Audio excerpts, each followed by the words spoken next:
దేవుని నామానికి మహిమ కలుగును గాక. దేవుని బిడ్డలారా, ఈరోజు ప్రపంచం అంతా కూడా ఒక విషయం గురించి, ఏదో ఒక విషయం గురించి చింతిస్తూ ఉన్నారు. చర్చిలో ఉన్న మీరు కూడా కొంతమంది, అందరూ కాదు, ఇప్పుడు ఏదో ఒక విషయం కోసం చింతిస్తూ ఉన్నారు. ఏదో ఒక విషయం కోసము చింతపడుతూ ఉన్నారు. ఓ బిజినెస్ చేసే వ్యక్తి అయితే బిల్ రాకపోతే, డబ్బులు రాకపోతే ఎప్పుడు వస్తాయని చింతపడుతూ ఉంటారు. ఉద్యోగం చేసే వ్యక్తి ఇప్పుడు అందరూ సాక్ష్యం చెప్పారు. నెలల తరబడి ఉద్యోగాలు చేస్తూ ఉన్నాం, జీతాలు రావట్లేదు. పిల్లలు పెద్ద అయిపోయినప్పుడు దేవుని బిడ్డలారా, పిల్లలు పెళ్లి ఎలా చేయాలి? ఒకవేళ దేవుని బిడ్డలు ఏదో చేయాలని ప్రయత్నంలో అప్పుల భారం అయిపోయింది, అప్పులు ఎలా తీరాలి? అలాగే దేవుని బిడ్డలారా, ఏ పని లేదు, దేశంలో ఉన్నా, ఒంటరిగా ఉన్నాం. ఈరోజు అన్నం కూడా తినలేని పరిస్థితి బిడ్డలు ఎంతో మంది ఉన్నారు. సో సాయంత్రం కదా తగుల సాక్ష్యాలు ఉన్నాయి. కొన్ని సమయాలు అయ్యో 200 పైసలే ఉన్నాయి, ఇంకా సాయంత్రం ఏం తినాలి అని చింతించిన వారు లేకపోలేరు. దేవుని బిడ్డలారా, ఈరోజు ప్రతి వ్యక్తి కూడా చింతిస్తూ ఉన్నారు, బాధపడుతూ ఉన్నారు. కానీ దేవుని బిడ్డలుగా ప్రపంచం అంతా కూడా ఓ దేవుని బిడ్డలారా ఇలాగే చింతపడుతూ ఉన్నారు. గర్భం లేకపోతే ఓ చెల్లి అంటుంది, అయ్యా నేను బ్రతికేం చేయాలి, నా గర్భఫలం లేదు, నా భర్త పట్టించుకోవాలి, నేను చచ్చిపోవాలనుకుంటున్నా. సో తల్లికి ఆ బాధ. దేవుని బిడ్డలారా, పిల్లలు పెద్దవాళ్ళు అయిపోయిన తర్వాత చెడు మార్గాల్లో వెళ్తూ ఉంటే వీళ్ళు ఎందుకు కన్నాను అని తల్లిదండ్రులకు చింత. దేవుని బిడ్డలారా, భార్య మాట వినకపోతే భర్తకు చింత, భర్త మాట వినకపోతే భార్యకు చింత, మీ తోటి వారికి ఎవరైనా జరిగిపోతే చింత చింత చింత. ప్రతి మనిషి ఏదో ఒక విషయం కోసం చింతిస్తూనే ఉన్నాడు. సార్వత్రిక సంగమా, ఈరోజు నువ్వు కూడా చింతిస్తున్నావేమో, బాధపడుతున్నావేమో. దేవుడు చెబుతున్న మాట ఏమిటంటే, ఇదిగో దేని గురించి చింతపడకూడదు అని అంటున్నారు. సరే, మీరు మాట వింటారు, బాధనే వింటారు, ఇంటికి వెళ్ళి చింతించారు, మళ్ళీ ఖచ్చితంగా చింతిస్తారు. కానీ విశ్వాసిగా, దేవుని బిడ్డగా, క్రైస్తవునిగా నువ్వు చింతిస్తే నువ్వు విశ్వాసిని కావు. ఏం చేయాలంట? వాక్యం ఇలాగా స్పష్టంగా చెబుతూ ఉంది. ఏమని అంటే, దేవుని బిడ్డలారా, దేని గురించి చింతపడకుండా కానీ ప్రతి విషయంలోనూ ప్రార్థన, విజ్ఞాపన చేత కృతజ్ఞతాపూర్వకముగా మీ మనవులను, మీ ఉద్దేశాలను ఎవరికి తెలియపరచాలి? పక్కింటి వారికి కాదు, మీ స్నేహితులకు కాదు, ఊరందరికీ కాదు. ఎవరికి తెలియపరచాలి కదా? రహస్యముగా చూస్తున్నాను దేవునికి ప్రతిఫలం ఇచ్చే ఆ దేవునికి నువ్వు జవాబు చెప్పాలి. మనుషుల సహాయము వ్యర్థమని వాక్యం చెబుతూ ఉంది. దేవుని సహాయమే శాశ్వతంగా నిలుస్తుంది. హల్లెలూయా. నీ ఇంటికి ఎవరైనా ఆకలిగా వస్తే ప్రేమతో ఒక ముద్ద భోజనం పెడతావు. ఎంతవరకు? ఒక రోజు వరకే. అది మనుషుల ప్రేమ. కానీ దేవుడు నిన్ను దీవిస్తే, ప్రతి నెల 200 దినాలు సాధిస్తే అది దేవుని ఆశీర్వాదం. హల్లెలూయా. అది దేవుడు పెట్టే భోజనం, ఇది మనిషి పెట్టే భోజనం. అందుకే అన్నాడు భక్తుడు, మనుషుల సహాయము వ్యర్థం. అది లాస్ట్ వరకు ఉండదు. మన ఓపిక, మన దయ ఎంత ఉంటుంది? మనుషుల దయ ఎంత? కొంచెమే. నేనైనా మీరైనా. కానీ దేవుని దయ అలా కాదు. మనుషుల దయ ఎలా ఉంటుంది? ఒక్కసారి తప్పు చేస్తే మనం చంపేయాలనిపిస్తుంది, ఒక్కసారి పొరపాటు చేస్తే అసహించుకుంటారు. కానీ దేవుని దయ, దేవుని కృప, నువ్వు ఎన్ని మార్లు పడిపోయినావు, నువ్వు ఎన్ని మార్లు దేవునికి దూరం ఉన్నావు, నీ మైల కనబడదు. నేను హత్తుకోవాలని చూసేది దేవునికి ప్రేమ, దేవునికి స్తోత్రం.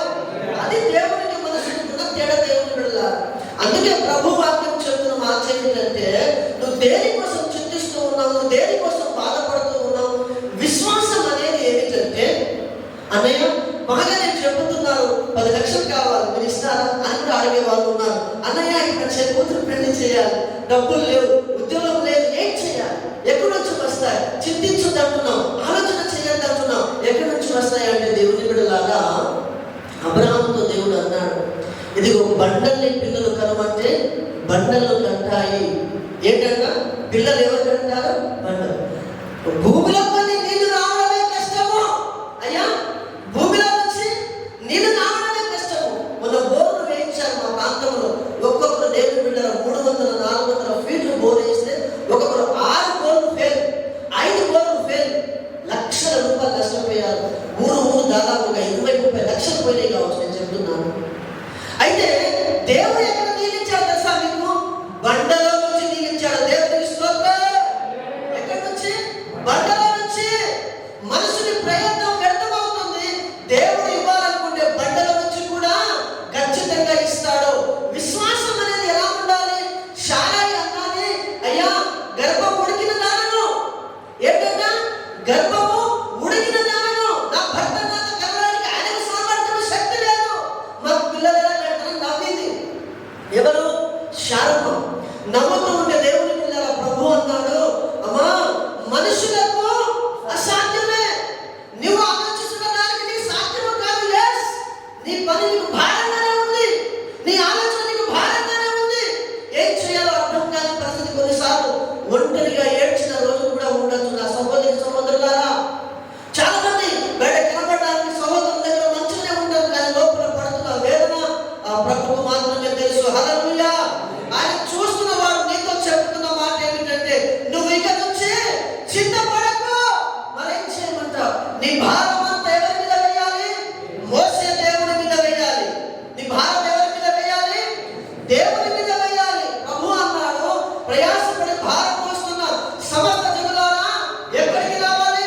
నా యొద్దకు రావాలి. మనుషుడు దేవుడి దగ్గర వెళ్ళడానికి అలవాటు పడలే.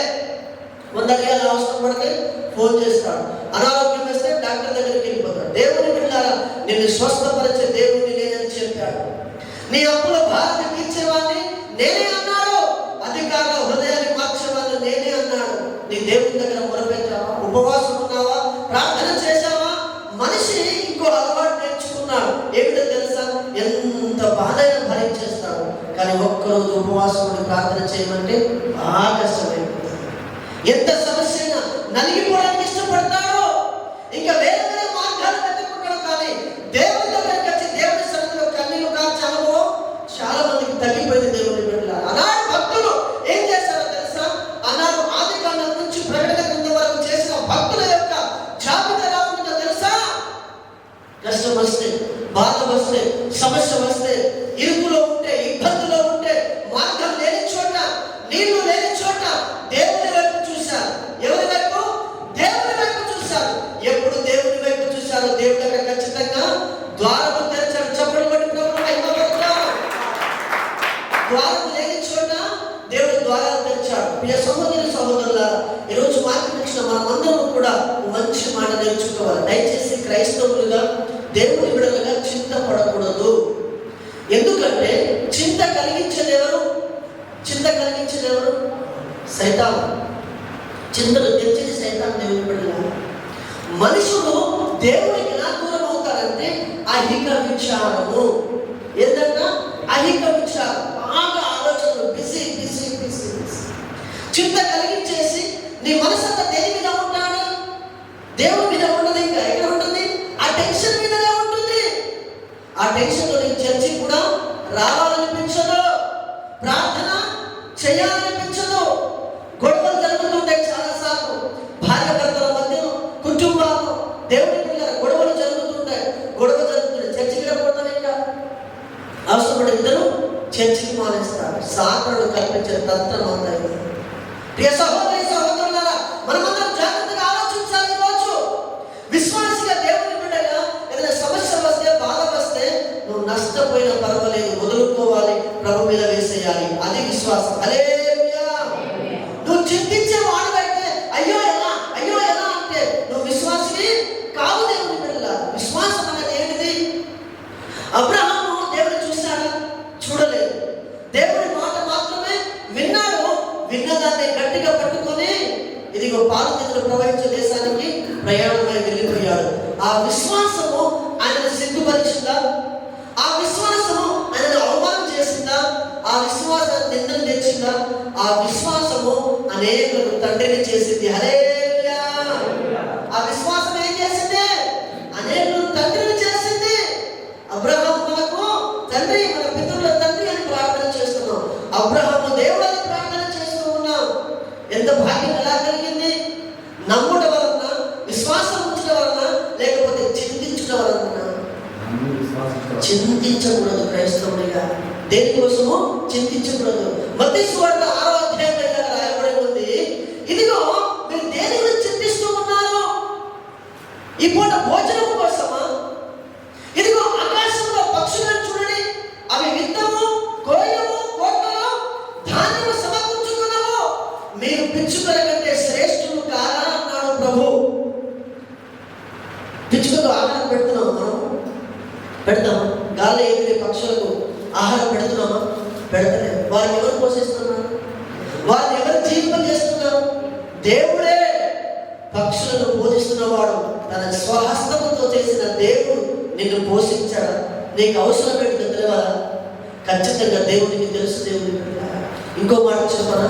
ప్రభు ఇలా అంటాడు, మీరు చెడ్డవారై ఉండి. ఎలాంటి వారంట? ఒప్పుకుంటున్నారా? ఎస్, అందరం చెడ్డవారమే. మీరు చెడ్డవారమై ఉండి మీ కుమారులకు ఏ డ్రెస్ కావాలి, ఏ స్కూల్ కావాలి, ఏ జాబ్ కావాలి, ఎలా డిజైన్ చేయాలని నువ్వు ఆలోచిస్తే నీకోసం శిలువలో ప్రాణం పెట్టి తిరిగి లేచిన దేవునికి నీ మీద ఆలోచన లేదా? హల్లెలూయా. ఏం ఆలోచిస్తున్నావు? ఒకసారి నీ మైండ్కు ఎప్పుడైనా ఆలోచన కలిగిందా? రాత్రి పడుకున్న వాడికి పొద్దున లేవాలంటే నీ టాలెంటో, నీ జ్ఞానమో, నీ తెలుగో కాదు. నిన్ను లేపుతున్నవాడు నిన్ను పోషించడా?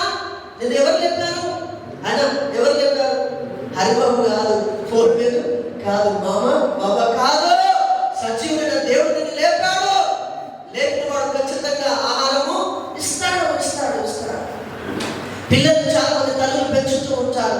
నాన్నలే ఉదయమైంది లే, ఏమిస్తుంది తల్లి?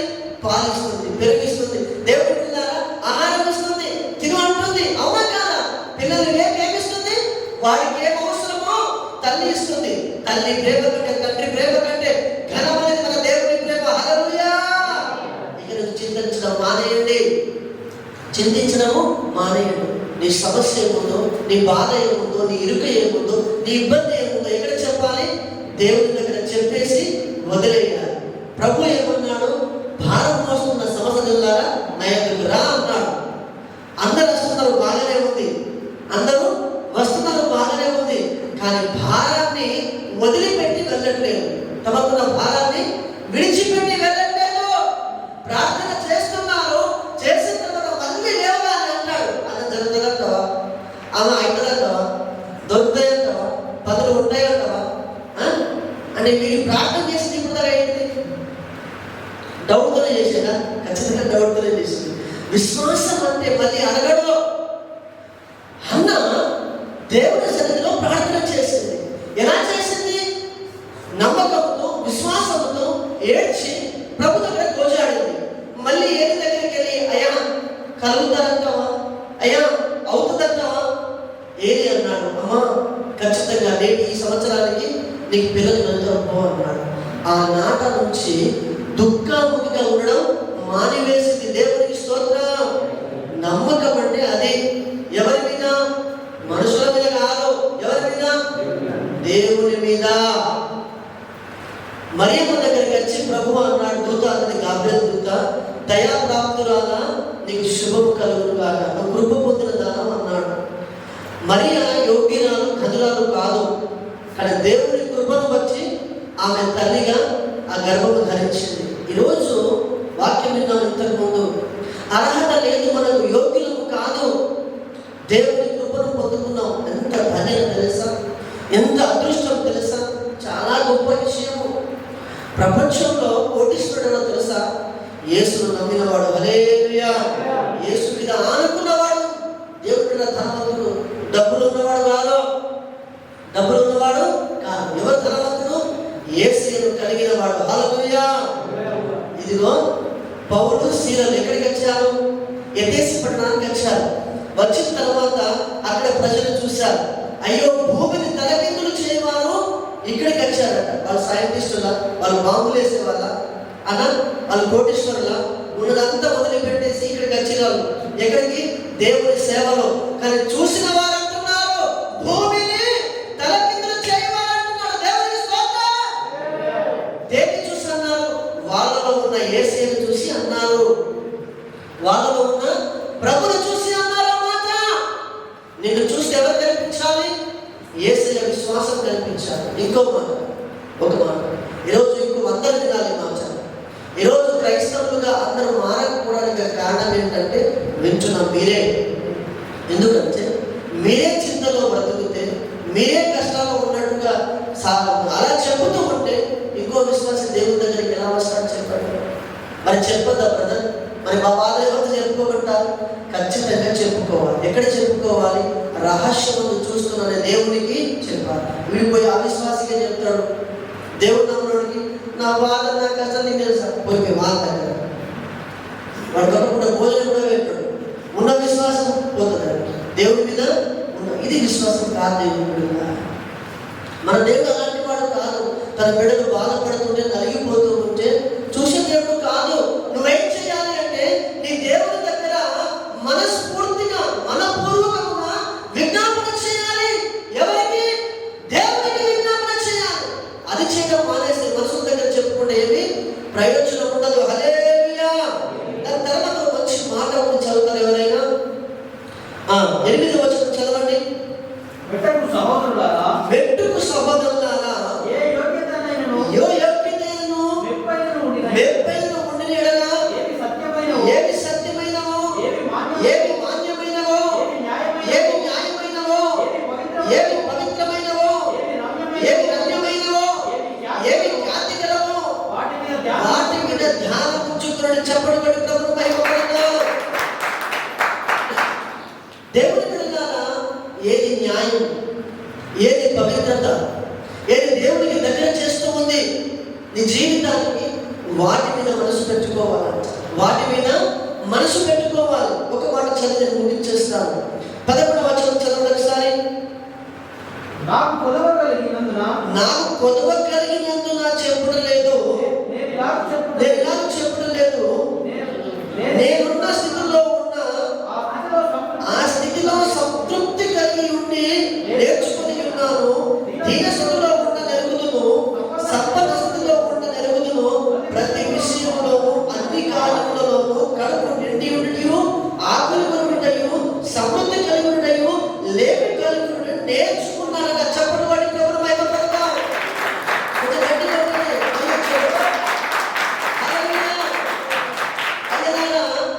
భక్తుడు పౌలు ఇలా అంటున్నాడు, అయ్యా నేను సంపద స్థితిలో ఉండ నేర్చుకున్నాను, బీద స్థితిలో ఉండ నేర్చుకున్నాను, కొదువ ఉన్నప్పుడు ఎలా ఉండాలో నేర్చుకున్నాను, సమృద్ధి ఉన్నప్పుడు ఎలా ఉండాలో నేర్చుకుంటున్నాను. నా సహోదరులతో నేను చాలాసార్లు కొన్ని విషయాలు పంచుకుంటాను. ఏమని అంటే, నాకు ఇది లేదా పర్వాలేదు, ఉందా పర్వాలేదు, లేకపోయినా పర్వాలేదు, ఉన్నా పర్వాలేదు, పెద్ద నష్టమేమీ లేదు, ఇలాగే కావాలి, ఇలాగే ఉండాలి, అలా అని మనం ఎప్పుడు కూడా అనుకోకూడదు. విశ్వాసిగా ఇంకోటి ఎందుకు ఈ మాట చెప్తున్నానంటే, మీరు చింతించేటప్పుడు ఈ వాక్యం మీకు జ్ఞాపకం రావాలి. మీరు ఎందుకు చింతిస్తున్నారు తెలుసా? మీకు ఈ వాక్యం తెలవదు. ఈ వాక్యం మీ జీవితం నెరవేర్పు లేదు. ఈ వాక్యం నెరవేర్పు అంటే నువ్వు ఉన్న స్థితిలోనే సంతృప్తి కలిగి ప్రభువును ఘనపరుస్తావు. హల్లెలూయా. నీకు ఏ మనసు ఉంది, నువ్వు ఎలాంటి ఆలోచన కలిగి ఉన్నావు? చాలా మంది దేవుని బిడ్డలు అప్పులు పాలైపోతూ ఉంటారు. ఏదో చేయాలి. నువ్వు ఉన్న స్థితిలో దేవునికి నమ్మకంగా ఉండు. ప్రభు దీవిస్తే ఇంకొక కార్యం చేయి, అది గొప్ప విషయం. అంతేకాని దేవుని బిడ్డలారా, నీ భారం అంతా పైన వేసుకొని నీ చింత నేను ప్రతిదాని చింతిస్తున్న దేవుడు ఏం చేస్తాడు? సో విశ్వాసిగా దేవుని బిడ్డగా ఏం చేయాలంటే, నువ్వు ఏ స్థితిలో ఉన్నావో ఫస్ట్ ఆ స్థితిలో